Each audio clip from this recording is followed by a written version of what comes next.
Now, Washington Post journalist Josh Rogin broke the story in April last year that US diplomats had visited the lab in 2018, 2 years before the pandemic, and that they then sent cables back to Washington concerned about the safety standards in the laboratory. They were diplomats from the US Beijing office. They were also worried about the risky research that was going on there.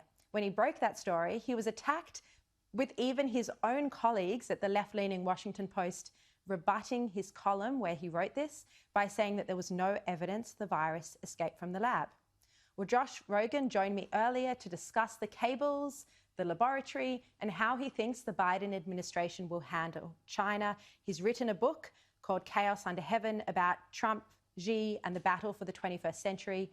I started the interview by asking Josh whether he thinks the Biden administration is truly committed to holding China to account, or whether his approach might soften if he wants China to agree to a climate change deal or an Iran deal. Have a look.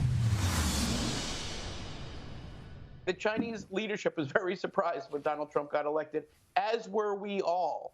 And they didn't handle it very well. And they didn't understand that the Trump administration was going to be so disruptive. And in fact, it was disruptive. And what we saw was a series of miscalculations on both sides, actually. And so what the Biden administration is going to try to do is not to return to a 2016 China policy. Although we have the same people, the exact same people, in fact, in the Biden administration that we had in the Obama administration, what you'll hear them say over and over again, especially National Security Advisor Jake Sullivan, Secretary of State Tony Blinken, is we realize that the game with China has changed. And we realize that we need a new strategic approach. The problem is we don't actually know what that strategic approach is going to be because they don't know what that strategic approach is going to be. We see a lot of continuity in the policy, but they haven't really made any big decisions yet. And the rubber will meet the road when they face the choice of doing more to confront Chinese malign behavior, especially around the world, and doing other things with China that they want to do, like maybe get an Iran deal or a climate change deal or whatever. And when the Biden administration is forced to choose between those priorities, then we'll really see what's in their minds and what's in their hearts. Josh, in January last year, when the US and China was marking the completion of the trade deal, there were senior Chinese officials meeting with senior Trump administration officials in Washington mid-January. The coronavirus was not mentioned once. Yeah, it's really crazy when you think about it, because this was the exact time that the virus was spreading throughout Wuhan, and the Chinese leadership knew it, but they wanted to get the deal, and so did Trump. And this became the beginning of a series of just really horrendous actions by the Chinese leadership in terms of hiding information about the virus, misrepresenting information about the virus, hiding the people who had the information about the virus. And what the book reveals is a bunch of conversations between President Xi Jinping and President Trump, in which Xi personally told Trump a lot of lies about the coronavirus. And President Trump, to his great discredit, believed those lies and started to incorporate them into his speeches to the American public and into U.S. policy in responding to the virus. And that made a garble of U.S. policy that still remains to this day. And as we sit here a year later, we're still dealing with the consequences of that. And now that Trump is gone, we're beginning to go ahead. And that was one of the most fascinating revelations in your book, that in one of those conversations between President Trump and President Xi, Xi said to Trump, the virus will be gone by the summer, by the warmer months. And that was completely false, but it was something Trump told the American people, something he wanted to believe. It was so much worse than that. He told Trump that herbal medicine could cure the virus. He told him that it was under control when it wasn't. And that fed into Trump's ego and into what Trump wanted to hear, because President Trump wanted the virus to go away because he didn't want to tank his own reelection.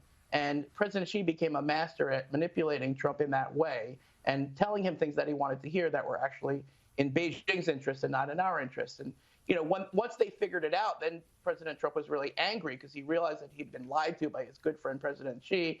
And he tanked U.S.-China relations even further and began to attack China on the campaign trail in a very sort of politicized and sometimes racist way. And that also had its own bad effects, not to mention the effect that the misinformation had on our response. And, you know, the United States has had a very bad response to the coronavirus pandemic.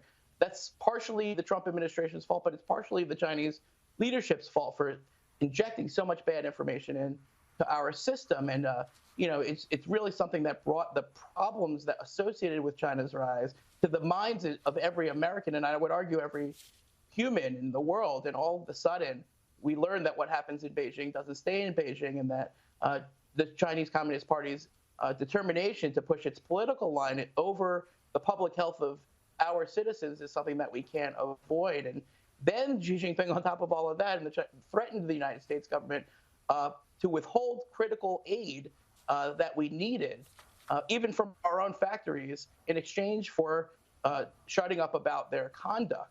And that was just something that I think we're just beginning to realize the implications of. Josh, in April 2020, you broke a major global scoop. You got hold of the cables that had been sent by US diplomats who were based in Beijing. They'd visited the Wuhan Institute of Virology in 2018, and they sent back cables to Washington talking about their concerns over the lack of safety technicians and also the type of, dangerous gain-of-function research that was happening there, or potentially dangerous gain-of-function research that was happening at the laboratory. For this book, you've actually spoken to the authors, or one of the authors of those cables. What did he tell you? What did he say that the conditions were like in the Wuhan Institute of Virology when he visited there, just a couple of years before this pandemic broke out? Sure. As I need not explain to your audience, the issue of the origin of the coronavirus has become highly charged and highly politicized all over the world. And it's one of the most sensitive things that the CCP hates for people to talk about. But we need to talk about it, not because it's a blame game, but because tracing the origin is crucial to solving the puzzle of the pandemic to prevent the next one, which will surely come.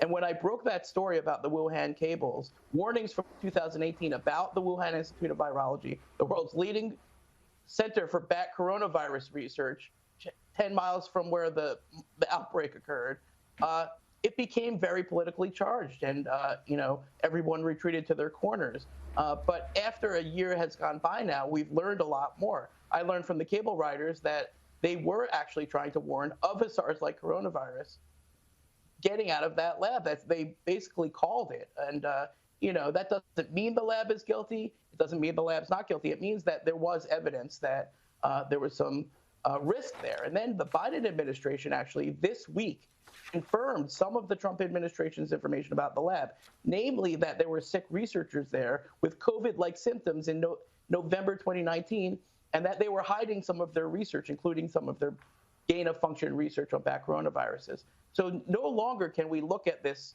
lab accident theory, not a bioweapon theory, a lab accident theory, as some sort of conspiracy theory by the Trump administration, because we have the Biden administration, which has no reason to agree with the Trump administration, confirming a lot of these facts.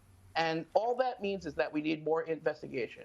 In other words, we need to investigate all the possible theories, full stop, and then see where the evidence leads. That's what the Biden administration is calling for, as well as a lot of Americans. Josh, finally, I just want to ask you about, the final part of your book when you speak about Steve Bannon. I think this is really fascinating. Steve Bannon, of course, is a famous China critic, but he's aligned himself with a Chinese billionaire who you say, it's possible, or at least there are concerns about where his allegiance lies.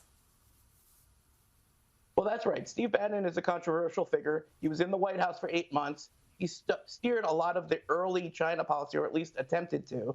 And he's very hawkish on China. He wants to bring down the CCP.